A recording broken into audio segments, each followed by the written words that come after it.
Okay, welcome to part 2. So I attended that church on Wednesday nights until I was about 12 years old. And the reason that I stopped attending, me and also a friend of mine whose parents were also non-church goers, we would go to the nursing homes and sing songs. And we noticed we were getting older. We were 12 and getting a little bit more jaded about things. And we witnessed a person leading our church group being kind of rude and condescending to the residents. And, being young and impressionable people, we just thought, I don't want to be affiliated with this anymore. So I'm not sure if she stopped going, but I know I did. I just didn't want to go anymore. And so from the age of 12 till about 15, I was out of church completely. When I was 15, a girl moved to our school, and she was in my class. And she had this calm peacefulness about her that I wondered about. I wondered why. And her father was a preacher of a General Baptist church that also met on Wednesday nights. So I started going. He's not going to be quiet. He's too little. No. So I started going to church with her. And there was an itinerant preacher that came around one Wednesday night and told the story of Shadrach, Meshach, and Abednego, and gave an altar invitation. And I was very moved, and I went forward to, officially, formally receive Christ and be baptized. And so this was in September of 1999, and I was baptized in a creek during that year when I was 15 years old. And I continued to go to, no, don't put that in your mouth. Hold on, they baptized you in your creek? Yes. Wow.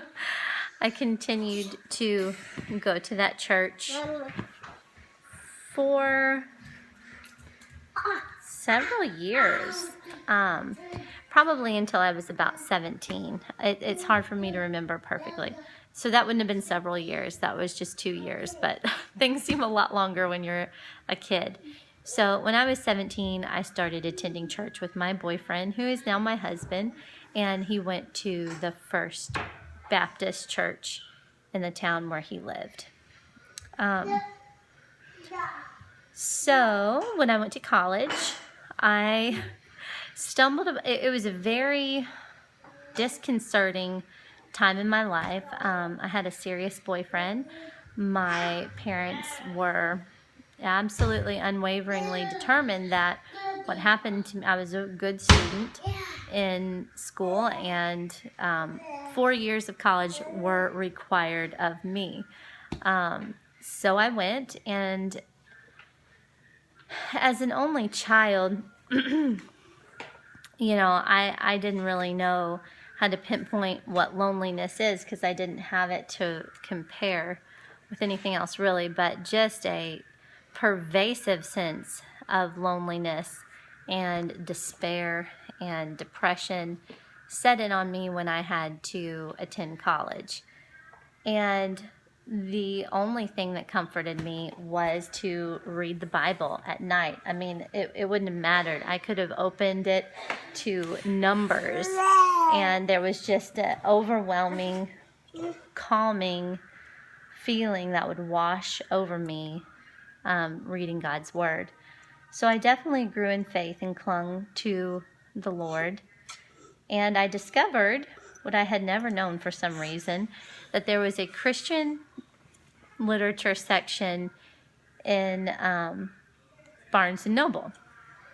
So I found a book called Boy Meets Girl, and it's by Josh Harris. And it's just about having godly relationships, the thought about courtship versus dating. And this was all brand new to me. So that kind of revolutionized my feelings on some of those things. And I also joined the Baptist Student Union, which was at my college.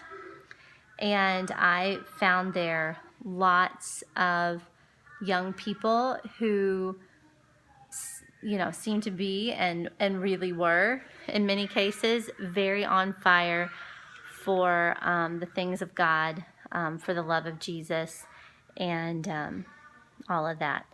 So I found my niche. I was happier than a clam to be with such good people, and people whose hearts were so willing to receive the things of God.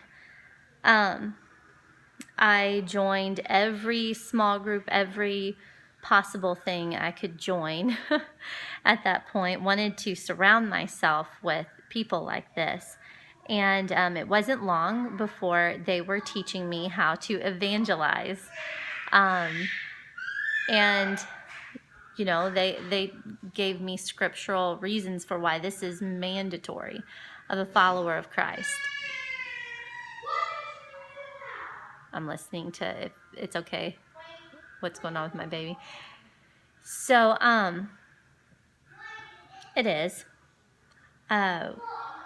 So they were training me to evangelize and be a missionary pretty quickly, and I was very willing to be faithful and to learn and to step out and to meet the challenge.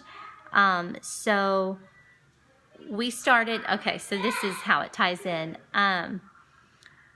We started